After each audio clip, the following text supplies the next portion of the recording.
Hello and welcome to Health Professional Radio. I'm your host, Neal Howard. In a recent independent survey, patients with gout reported that their disease was first misdiagnosed and that it took some time for them to receive proper care.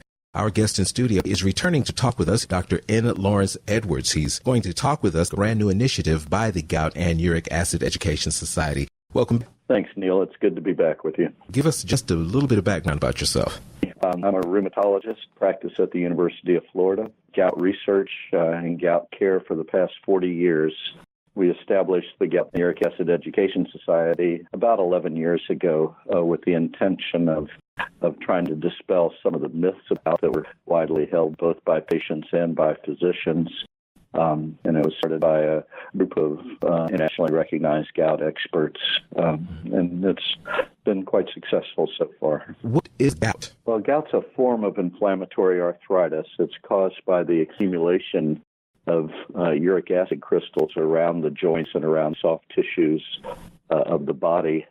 It's a disease that is progressive and, if untreated, can lead to a disabling and destructive form of arthritis. It's a metabolic disease.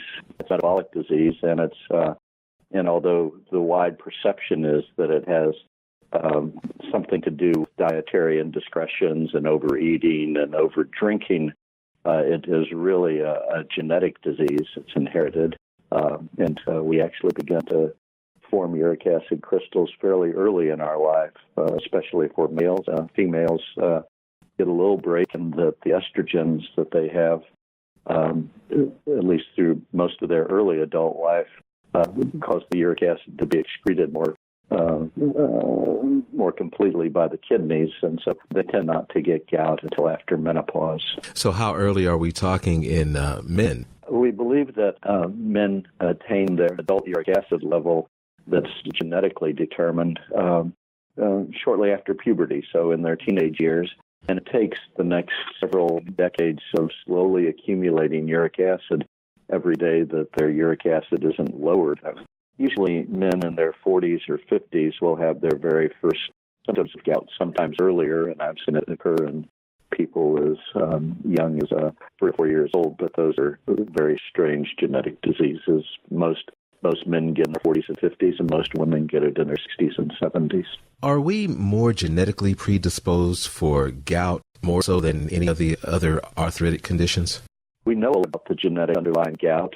Most of this information has come to us over the past 5 to 7 years.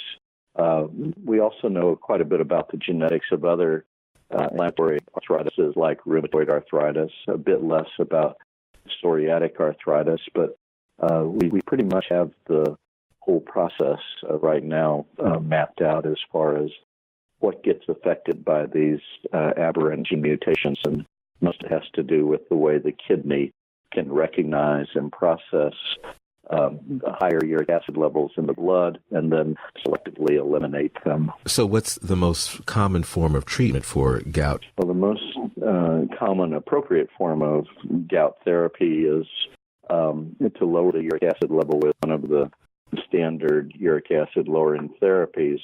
Allopurinol is by far the most common drug used to treat gout.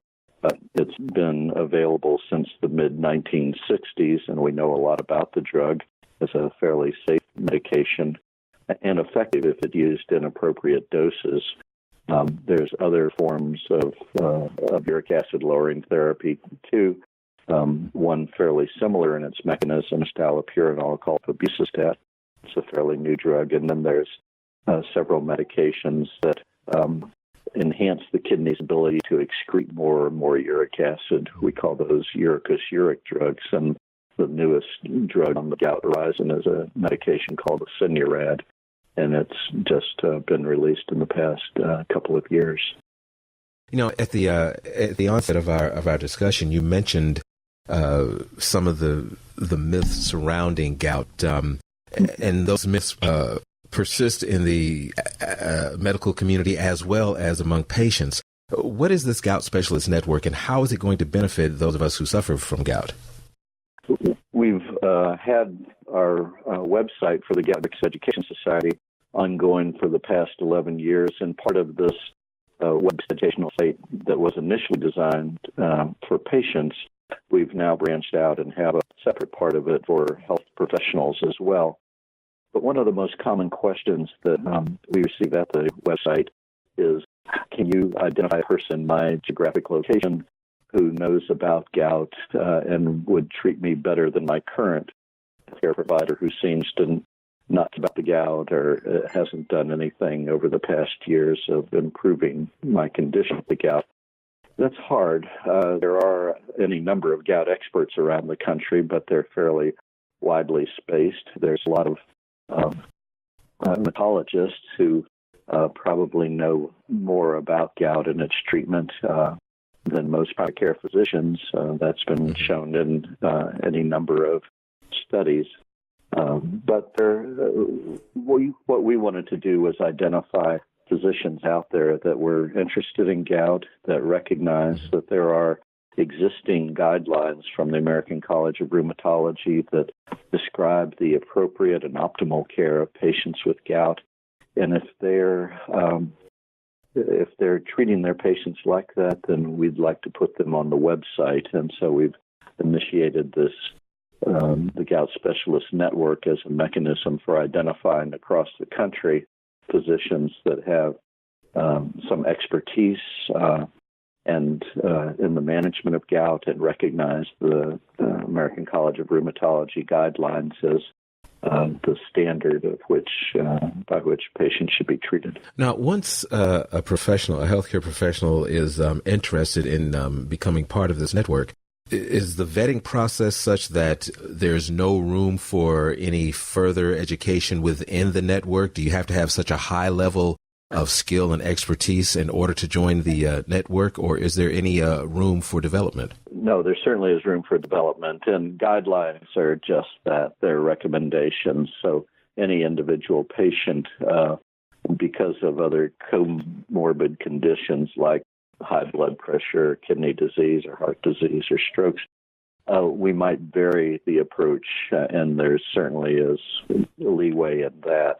What we're asking is, and we've condensed the American College of Rheumatology guidelines down to about 10 main bullet points, and all we're asking people that sign up for this is that, do you recognize these as the standard therapy that you would apply to most patients with gout?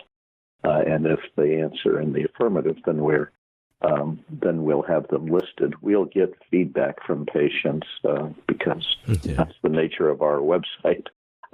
If they're happy and if what we put on our website is being paralleled by what the physician is doing. So the idea is just to get the physicians more interested in recognizing these treatment guidelines, of getting patient access to physicians that care about treating gout and don't ignore it, which is unfortunately a fairly common approach at this time. Now, you mentioned a website. Where can our listeners and others go to get more information about gout, the Gout Uric Acid Education Society, and the Gout Specialists Network? Sure. If you go to our website, www.gouteducation.org, that'll put you onto the main website.